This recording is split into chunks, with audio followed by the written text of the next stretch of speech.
All right, everybody. I wanted to do a brand new DCU update for you guys today. And today's topic is going to be solely on the fandom of the DC community. And oh my gosh, this video that I posted last week about wanting to sue Warner Brothers Discovery went viral, to say the least. It was even picked up by a couple of outlets, and I use the word outlets loosely because they are not doing real journalism. I will tell you that because nobody has reached out to me personally from any of these outlets reporting on this information. So what they do is they go to Twitter, they pull out random posts and write stories about it to drive people to their website. That's how they make money. So make no mistake that these people are not journalists, but they do like to run with some of the information that's out there. I'm going to show both of these articles and then talk about where the fandom is at this stage. And this is going to be based off of the comments that I saw come from my post on Twitter. And this is pretty crazy, and we have nobody to blame at this stage other than Warner Brothers and Warner Brothers Discovery themselves. They're the ones that keep causing this fracture, and I'm going to talk about that. But first, let me show you these two posts. The first of these comes from the website We Got This Covered. Now, I absolutely despise this website. They make up stuff all the freaking time.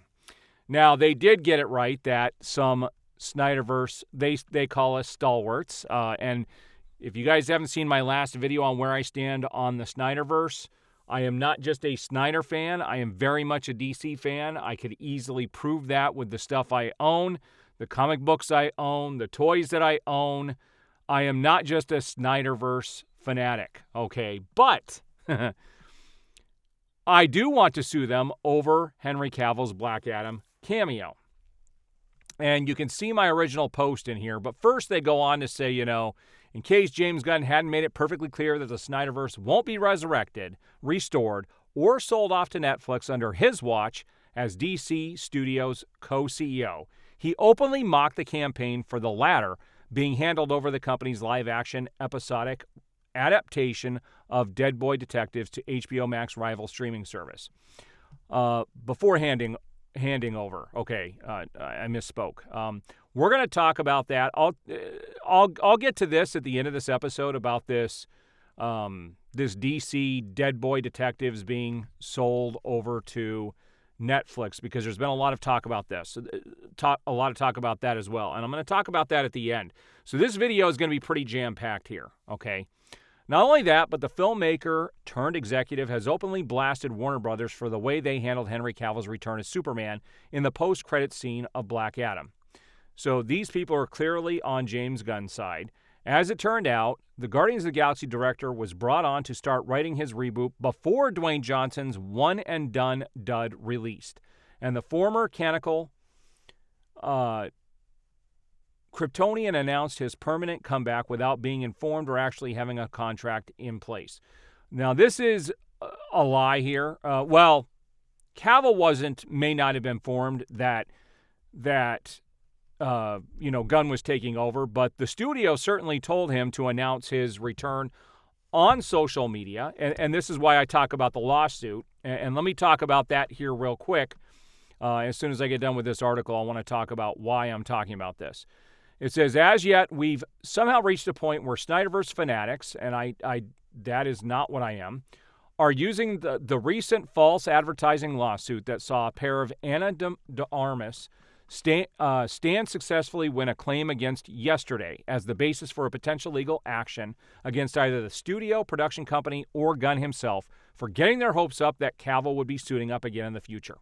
And that's exactly what happened, okay? We were really wishing we were making it up at this stage, but suffice to say, you know how these things go on the internet. What's funny is they're the ones that spread this crap. So let's look at my original post. So my original post was, someone recently sued a movie studio for a misleading movie trailer. I think it's time to sue Warner Brothers Discovery and James Gunn for the misleading end of Black Adam, and then having Cavill announce his return, only then to get rid of him. They used him and us. Now, what's missing from this, because you can only tweet so much, whoops, I didn't mean to click the tweet, is that the fact that Gunn was hired to write the Superman script 6 months ago, which was long before they even did the reshoots for Black Adam to have Henry Cavill in it. Meaning, Warner Brothers knew they weren't going to be bringing Henry Cavill back. They just used him to sell more tickets, which they absolutely did. I saw it 3 times, and I saw it more than once only because I wanted to support the studio, because they were at least keeping the characters intact with what they were going to be doing in the future. Only to have him yanked away, within 3 weeks later when Gunn came on and said he's getting rid of him. So and someone else posted, so it wasn't just me, that this is the kind of admission that leads to massive lawsuits, and Henry Cavill should sue Warner Brothers Discovery. So it was, and this is the post by James Gunn where he says I was hired to write Superman Legacy over 6 months ago. And that's when I did my post, and there are some people, going after me. They were going after me for 3 or 4 days over the weekend. It was pretty funny to watch these people go back and forth, and I just don't get into these arguments because it's not worth arguing. So that was the first one that shared my post. And then the second one here was Giant Freaking Robot, which is, I would say, a little more respectable, but not much, because they posted this. Neither one of these outlets contacted me. But it says, DC fans want to sue Warner Brothers for featuring Henry Cavill in the Black Adam end credit scene, despite the production company knowing they weren't going to have the actor return. And it was more than just that he was in Black Adam. It was the fact that they had him go on talk shows, go out on the circuit, announce his return. They did it all over social media, which they have now deleted, which is crazy. And it said, the Snyder Bros are at it again. Fans of DC's previous movie universe, or Snyderverse as many call it, want to sue Warner Brothers Discovery, citing the appearance of Henry Cavill's Superman in a Black Adam after credit scene as false advertising, which it absolutely is. So let's talk about this here, and I want to talk about what this has done to the fandom. First of all, it's nice to get free advertising on the internet. That's all this is, okay? They didn't reach out to me to get the full context. They ran with it like we're some rabid fan base. And I've got a real basis for wanting to sue Warner Brothers, okay? They absolutely sold us that Henry Cavill was coming back. Whether he had a contract or not is irrelevant. Within days of Black Adam getting released, they announced that he was back. Henry Cavill did. He did a post. Then he went on all these different media outlets doing interviews. I've seen some of these interviews. He was back. There's no question about it. He was back. Now, this is crazy because what this did was this got people who were on the fence to go see the movie. Had they not done that, they would not have made as much money, and I believe that they're still running this con game to make more money, because I'm going to show you something on Twitter here in a few minutes, and this all has to do with what they've done with the fandom. And this next example that I'm going to show you on Twitter has to do with Shazam! Fury of the Gods. And this goes to show you what Warner Brothers has done to the fandom. It's pretty sick and disgusting. So I'm going to show you this Twitter account. All right, so here's this post by David S. Sandberg, who is the director of Shazam! Fury of the Gods. And somebody posted, "Hey, David, I don't feel like watching the movie because of the drama happening around DC Studios. It is just killing the vibe of the film. There's a lot of uncertainty about DC's future. Just give us an answer whether Shazam will have a role in the future DCU." So this is what David F. Sandberg goes on to say. "He definitely won't if people don't go see the movie. What he's been told, is that there's nothing in the Shazam films that contradict the future plans for DC. So the possibility for more Shazam is there, and if that's what you want, your best bet is to go see the film." Now, I think this is the big con by the studio again, to try to garner people to go support the films, even though they know this is all getting erased. So my post was, unfortunately, we have been burned too many times by Warner Brothers. Cavill was the last straw. The DC movies are going to suffer. They ignored the fans. It's sad, but true. So a lot of people agreed with me. Yeah, agreed. Cavill was the last straw. I absolutely agree with you, my friend. So I'm going to, again, let's talk about the fandom here. With my post over the weekend, at first I got a lot of support, and then a lot of hate came out. And people were telling me I'm just a Snyder shill. I live in my parents' basement. I'm a little boy, that I need to grow up and stop talking about the cape shit stuff. And, I had to reiterate to these people that I run a very successful business. This is what I do on the side. I'm a professional voice actor. It's what I do for a living. I don't do YouTube for a living. And it's one of these things I do on the side because I've been passionate about DC for many years. In fact, I was going to start a YouTube channel years ago called Why I Hate WB and DC because of what they were doing. And then they announced Zack Snyder's Justice League was getting released on HBO Max, and I kind of put my plans on hold from that point. Now, what this has done is I've seen now that there are about 3 groups of fandoms. And Warner Brothers has caused this fraction. There are the hardcore Snyderverse fans. These are the ones who wouldn't even go see Black Adam because Henry Cavill didn't have the black suit on. That is a very small minority of fans, okay, that they're just strictly for the Snyderverse. That is not the group that I fall into, okay? The second group are the ones that support the Snyderverse characters and the world that was created by Snyder, want to see him come back, finish his Justice League story, and then we can move on to other stuff. But Warner Brothers won't even give us that. For me, seeing Henry Cavill come back was amazing. That's what they said was going to happen, and then they yanked him away. That, for me, was basically the last straw. That I'm now to the point where I'm ready to boycott. Now, I already have tickets to see Shazam. Because I have a channel, unfortunately, I'm going to be very upfront and honest with you guys. Because I am running a channel, I am going to have to go see these movies. But I'm only going to see them once.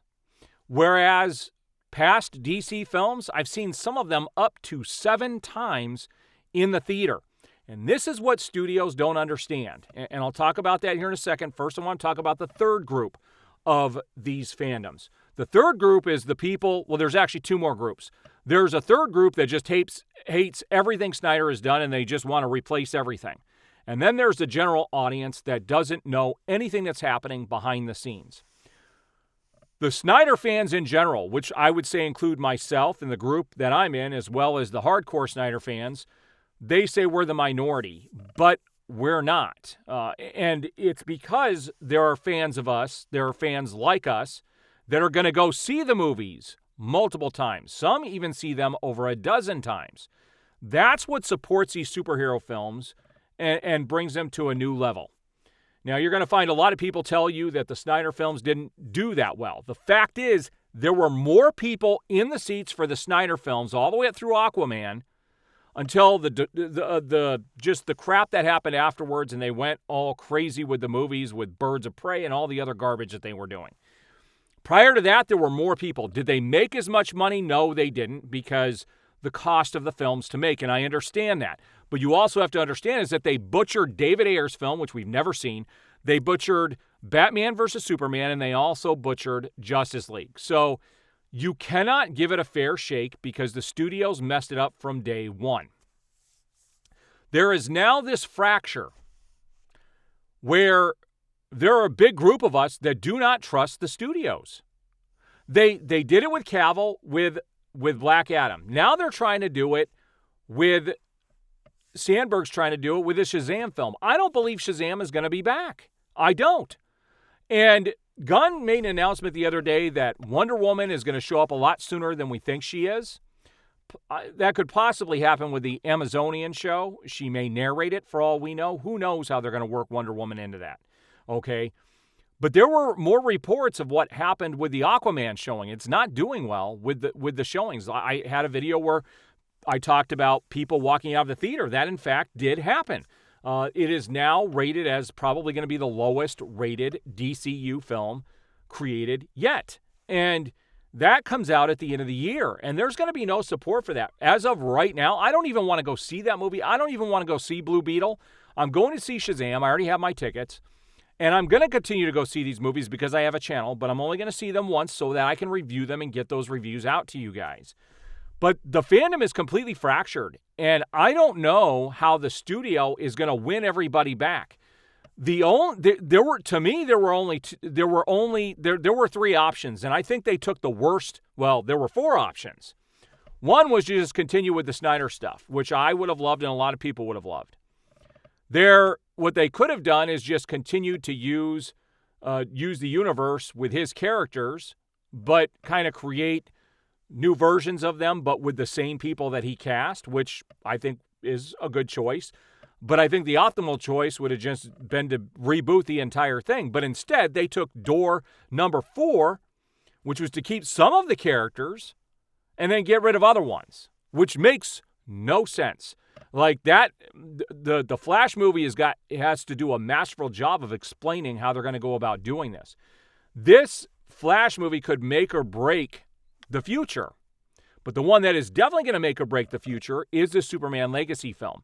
If that film is garbage, I'm going to come out and say it. If it doesn't live up to Man of Steel, if it doesn't live up to Superman Returns or Christopher Reeve back in the 80s, I'm going to definitely rank it where he lands, where that movie is going to land in my interest with Superman. Because I'm going to tell you right now, the studio has a bad track record with DC properties, and I'm just ready for them to be sold to a completely different company. I do not trust Zaslav. I do not trust Gunn.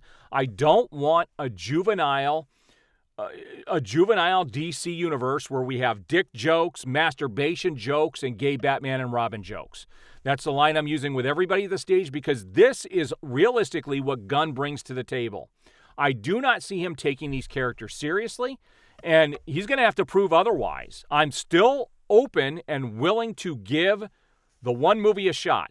Why they're doing Waller and Creature Commandos prior to doing the Superman movie is beyond me. To me, that's asinine that they're starting with these D-list characters to try and build this universe up. That's not how you gain attraction. And Gunn even came out and clarified that you won't have to see these other projects to enjoy the movies that you're watching. Well, the Authority, supposedly, Superman Legacy is gonna go right into the Authority, but then you're going to be able to watch the Authority and not understand why Superman has a beef with them. I don't know how they're going to be able to weave this.